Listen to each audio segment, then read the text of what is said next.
एक छोटे से गांव में एक लड़का रहता था। वह बहुत आलसी था और हर काम को टालता रहता। उसकी आदत थी कि वह ज़रूरी कामों को हमेशा से देरी से करता और इसकी वजह से वो अपनी पढ़ाई और ज़िंदगी के दूसरे मामलों में बहुत पीछे रह गया। उसके घर वाले उसे बार बार समझाते थे कि अपने समय की कदर करो, लेकिन वह उनकी बातों को नहीं मानता था। उसको अपने फ्यूचर को लेकर बिल्कुल भी चिंता नहीं थी और वह अपना समय बेकार की चीज़ों में जाया करता था। एक दिन उसके गांव में एक बुद्धिमान व्यक्ति आया। बहुत सारे लोग उससे मिलना चाहते थे, उनसे कुछ सीखना चाहते थे। वह लड़का भी उनसे मिलने गया और सोच रहा था कि शायद वह बुद्धिमान आदमी उसको कुछ ऐसी बातें बता देंगे जिससे वह अपने दोस्तों से काफ़ी आगे निकल जाएगा। जब उसकी बारी आई तो उसने बुद्धिमान आदमी के पास जाकर कहा कि कृपया मेरी मदद करें। मैं अपनी ज़िंदगी से हार गया हूँ। मैं अपने दोस्तों और क्लासमेट से हर फील्ड में पीछे हूँ। मैं सबसे आगे निकलना चाहता हूँ और सबसे अच्छा बनना चाहता हूँ। कृपया मुझे बताएं कि मैं कैसे कर सकता हूँ। बुद्धिमान आदमी ने उस लड़के को प्यार भरी नज़रों से देखा और बोला, मेरे बच्चे, तुम इसलिए तकलीफ में हो क्योंकि तुम अपने समय की कदर नहीं करते।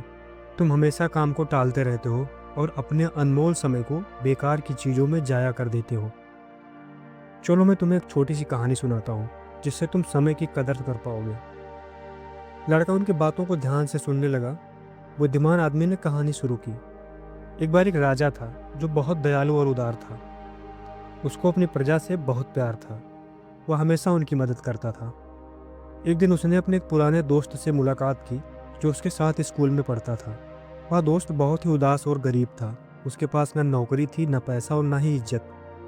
वह हमेशा अपनी किस्मत को कोसता रहता और अपनी परेशानियों के लिए दूसरों को दोष देता था। राजा ने अपने दोस्त को पहचाना और उसके हाल पर अफसोस किया।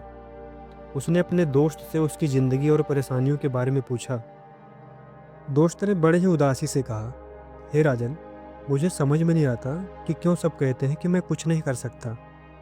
जब भी नौकरी के लिए जाता हूँ तो सब मना कर देते हैं।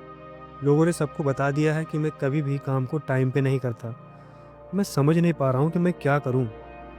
राजा ने कहा, चलो एक समझौता करते हैं। सूर्यास्त होने से पहले तुम मेरे खजाने से जितना चाहो सोना चांदी ले सकते हो, वो सब तुम्हारा हो जाएगा। दोस्त बहुत खुश हो गया और राजा का शुक्रिया अदा किया। वह तेजी से भागा भागा अपने घर पे गया और अपने पत्नी को सब कुछ बताया। पत्नी भी बहुत खुश हुई और बोली कि जाओ और सोना चांदी ले आओ, अब तो समय तुम्हारे पक्ष में है। दोस्त बोला, अभी नहीं जा सकता, अभी मुझे बहुत भूख लगी है, पहले मुझे कुछ बना के खिला दो। फिर उसकी पत्नी ने खाना बनाकर उसे दिया। वह आराम से खाना खा रहा था और वह सोच रहा था कि उसके पास खजाना लेने के लिए बहुत समय है। खाना खत्म करने के बाद उसको नींद आने लगी और बोला, मैं थोड़ा सो लेता हूँ, खजाना लेने बाद में जाऊँगा। वह अपने बिस्तर पर गया और आंखें बंद कर ली। उसने सोचा वह थोड़ी देर सोएगा, लेकिन वह 2 घंटे तक सोया रहा। उसकी आंखें खुली तो दोपहर हो चुकी थी। उसने कुछ बोरियां उठाई और राजा के खजाने की तरफ चल पड़ा। रास्ते में तेज धूप चमक रही थी। गर्मी के मारे उसका बुरा हाल था। उसने सोचा थोड़ा पेड़ के नीचे आराम कर लेता हूँ, फिर आगे बढ़ता हूँ। वह पेड़ के नीचे बैठा जहाँ हल्की हल्की हवाएं चल रही थी और मौसम बहुत ही सुहाना था। वह जैसे ही पेड़ के नीचे आराम करने के लिए बैठा, वह फिर से सो गया और 4 घंटे तक सोता रहा। जब उसकी आंखें खुली तो शाम हो चुकी थी और सूर्यास्त होने वाला था।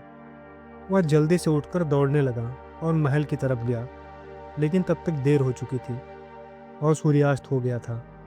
महल के गेट बंद हो चुके थे। आलसी आदमी वही निराश खड़ा रह गया। उसने अपने मौके को खो दिया क्योंकि उसने समय की कदर नहीं की। बुद्धिमान आदमी ने कहानी खत्म की और उस लड़के की तरफ देखा। लड़का चुप था, उसे अपनी गलती समझ ली थी और उसको अपने ऊपर शर्म आ रही थी।